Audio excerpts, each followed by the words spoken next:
Action and welcome. Hello and welcome to the Community Voice.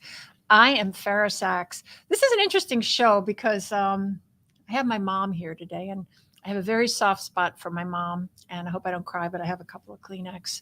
Um, she's been my pal for how many years I've been around, a long time, and she's been my best friend, my confidant, my parent, my buddy, my concert going friend, and as well as my mom. In today's show, we're going to explore the mother and daughter aspect of life, as well as we celebrate Mother's Day up and coming, and our relationship. So we're gonna just take a trip down memory lane together. So thank you, Mom, for agreeing to doing this. Oh, it's my pleasure. Anything for you, darling. You know that. Anyway, I'm going to start with, I'm going to speak about my mother. Um, And it's an she, interesting quote. It says, remember Nancy Friday? Nancy Friday, my mother, myself. oh, yes. So is when I stopped seeing my mother through the eyes of a child, I saw the woman who helped me give birth to myself. Oh, that's wonderful. Yeah, she knew how to say it. Beautiful. Absolutely. So anyway, I'm going to talk about my mom. Um, my mother had a very rough life in the beginning. She was a child of the Depression, and she had to go to work. She was 15 years old. She was a brilliant student. She graduated from high school, and she had to take on, the big bad world of business, and she did.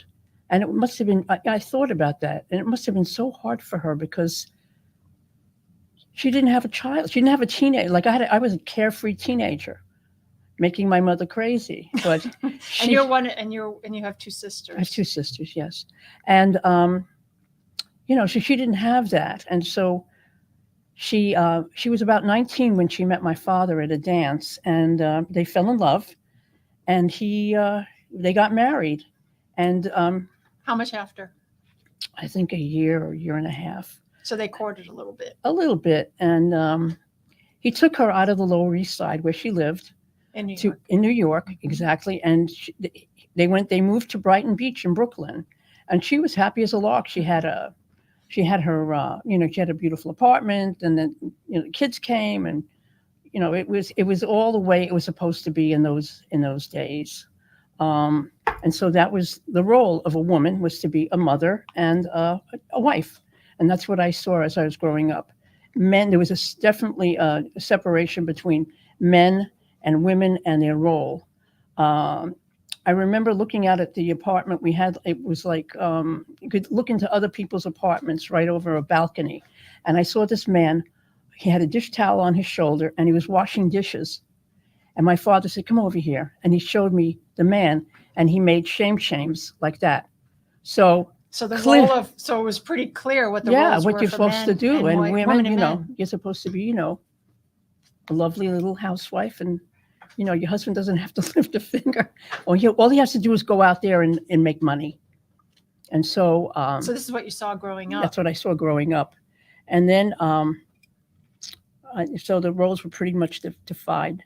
And then I met my husband. I fell in love with him. I met Alan, and we got married.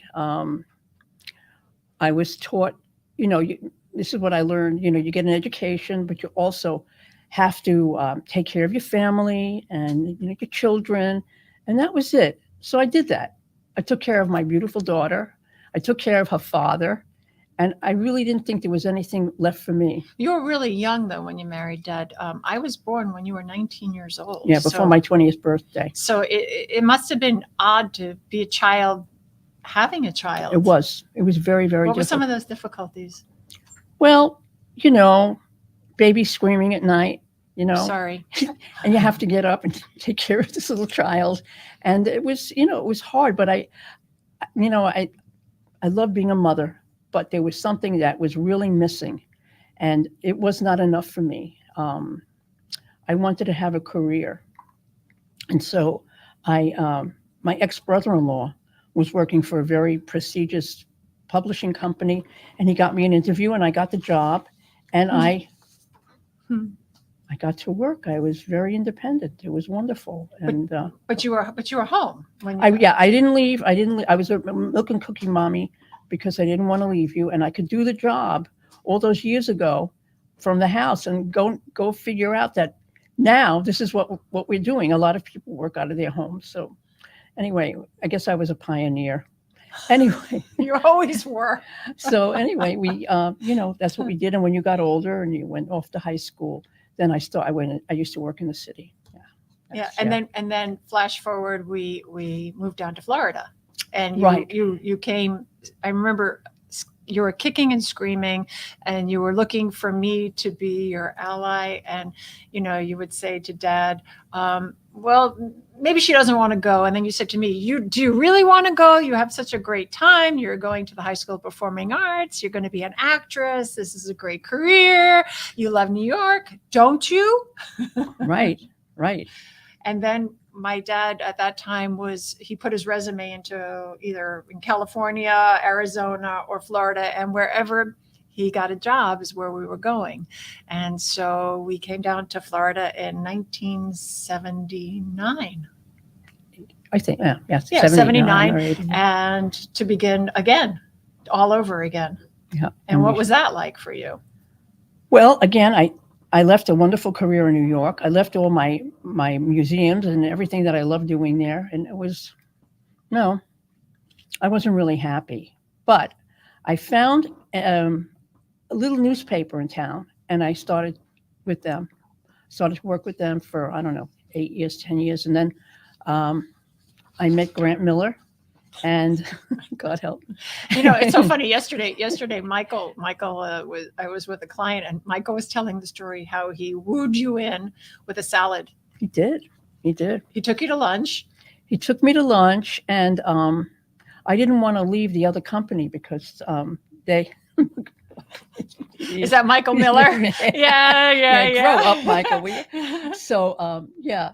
So I really didn't want. I was working for somebody else, and I promised I would never leave them. And things were getting bad. And Grant, kind of like wooed me. And then I met Michael, and Michael said, "Let's go for lunch, Diane." So he always tells everybody that we swapped spit. No, body fluids the first time because I shared a salad with him. And we ate out of the same plate. But just so that you know, my mom never likes anybody to pick at her food, especially those that are not family. So she really must have. I thought Michael was okay, Anyway, so that's how I came to work with the Millers, and then you tell a little bit about you and your. Interesting. I coming here, it was a really interesting experience because I was 24 years ago. I just saw a notification almost 24 years ago. I came to community newspapers, and I was working part-time because I was doing other things like raising a family and having just the deliciousness of being a mother and the trials and tribulations of being a mother as well. It's not always easy to combine both, as you were saying earlier. It's tough being a businesswoman and a mother and juggling that. And I don't know, the feminist movement gave us that opportunity, but it also gave us a lot of some angst and guilt for women. That's true, but you got a lot of freedom because I was very involved in those years with the feminist movement. And, young people say, no, I'm not really a feminist. Yes, you are. You want to have equal rights. You want to be, treated, respectfully. So you really are like a closet feminist, like it or not, I think some people it depends. I think you can have everything in your life, but maybe not at the same time. There's a season for everything. And I think that's what I've learned throughout the years in my life so far is, this is the season for this. Now I'm a grandmother, and that's the season for that. And also coming into my own as a woman a little bit later on in life, I really feel like I'm made my strides now and really discovering myself as a woman and in the workplace and just outside, just things that I like, don't like, and what really speaks to me and what I want to do and don't want to do. So that's been very interesting as well. But coming here has been quite an adventure. You never know what to expect. Every day is a little bit different. And the opportunity to grow has really been phenomenal.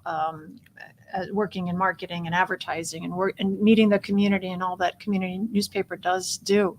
And, with every season, getting back to that, is like when I left New York, I was so in love with acting and theater and performing arts and and so on and so forth. So again, it's like who you are, you take that with you wherever you go. So that's been really interesting. And I was able to do some theater down here and went back to New York. So it's been quite an adventure. And, when I think back of it, you should take me to museums and to art galleries. And my very first play, I was really young. You took me to go see Midsummer's Night Dream. And somehow Shakespeare spoke to me at a very, really young age. So that was a gift. So I thank you for that. Of course. Yeah. You were the best sidekick a mother could ever want. When you were first born, I was really scared of you because you were a little tiny baby. But then when you grew up, you were just you loved all the things that I loved, trips to Central Park, going to the galleries, going to the museums, going to plays in the afternoon. You bring your own lunch and you'd watch a play. It was a wonderful city. It was so hard for me to leave. I know it was, but you grew up a lot because of that. You learned how to drive. I mean, you never wanted to drive. You didn't have to drive in New York. Yeah, you just take buses or trains or airplanes, whatever you took. But it was a good experience for you to come down here and change a little bit. And we're still sidekicks with each other. What do you mean by that? Yeah, we do everything together. I mean, sidekicks. I thought you said psychics. Well, I predict. I predict. Yeah, we do a lot of things together. It's wonderful. And when I was raising Fara, and I've imparted this to my grandchildren, to my two spectacular granddaughters, that because you're a woman, there is nothing you can't do. And these girls, Fara, her daughters, are very, very gutsy, and they really dig in and they do whatever they have to do, and with confidence. And I just look back at them and I go, I'm so proud of the women that they are and the women that they've become and the women they're going to be. Absolutely. Absolutely. Well, let's get into difficult times. Let's talk about in the recent, we had the pandemic, it gets a little heavier and yeah, that was really joyful. And it was really a challenge. Personally, one of the worst things that ever happened to me is I was taking a walk down the street from my house, and I don't remember what happened. I passed out in the street, and I was unconscious for 3 days. And then I ended up in the regular hospital, and, I had to recoup and regroup, and it was, I could have lost my life. It was, that kind of touch and go kind of thing, but I'm fine. I rallied, and, I'm almost as good as new. Better. better. And it was tough because as an only child, I had no one to really talk to and help me through this. And it was during COVID. And I remember I called Michael and I called your cardiologist, and I I didn't know what to do. I just didn't know what to do. You didn't know what to do, and you did it. Yeah, but it was tough. Did it. I know, it was but really, you did really it. tough. You did it. You did it in fine style. Yeah. And the other thing that was really horrible was watching my husband slowly but surely waste away. It was something nobody should have to witness, but unfortunately we do. And that was very, very hard. Him being sick for so long, I lost him long ago. And then, his death was just, I guess, the closure of what he was going through. Yeah, it was very, very hard. But he's in a better place, and he's at peace. Yeah, that was a really tough mourning period. In the Jewish religion, they say that the child mourns for a year, and they really do. I mean, there are times now when I'm taken aback by something that happens, and I go, "Oh my God, that's Dad!" Like Chagall just accomplished something at work, and she said, "Grandpa would have been really, really proud of me." And I said, "He's smiling down on you, watching you." Sure is. So that's. I guess that's the gift. That's the circle of life, Absolutely. And what's the worst? Losing Dad.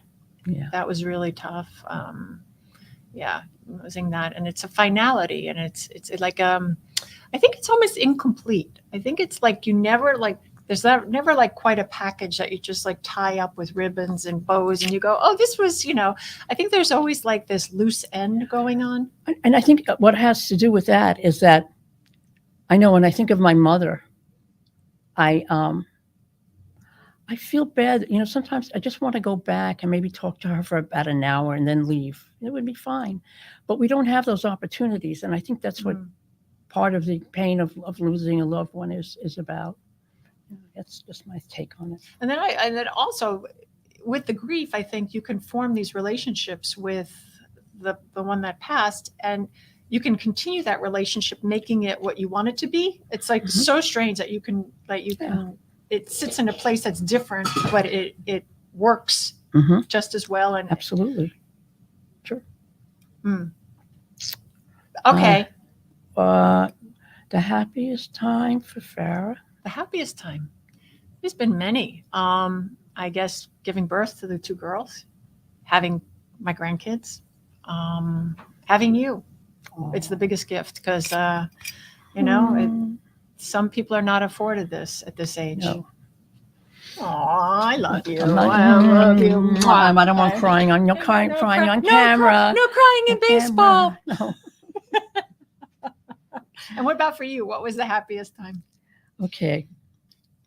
What made me really happy is every time I would see you in a play, you would take me away into your character.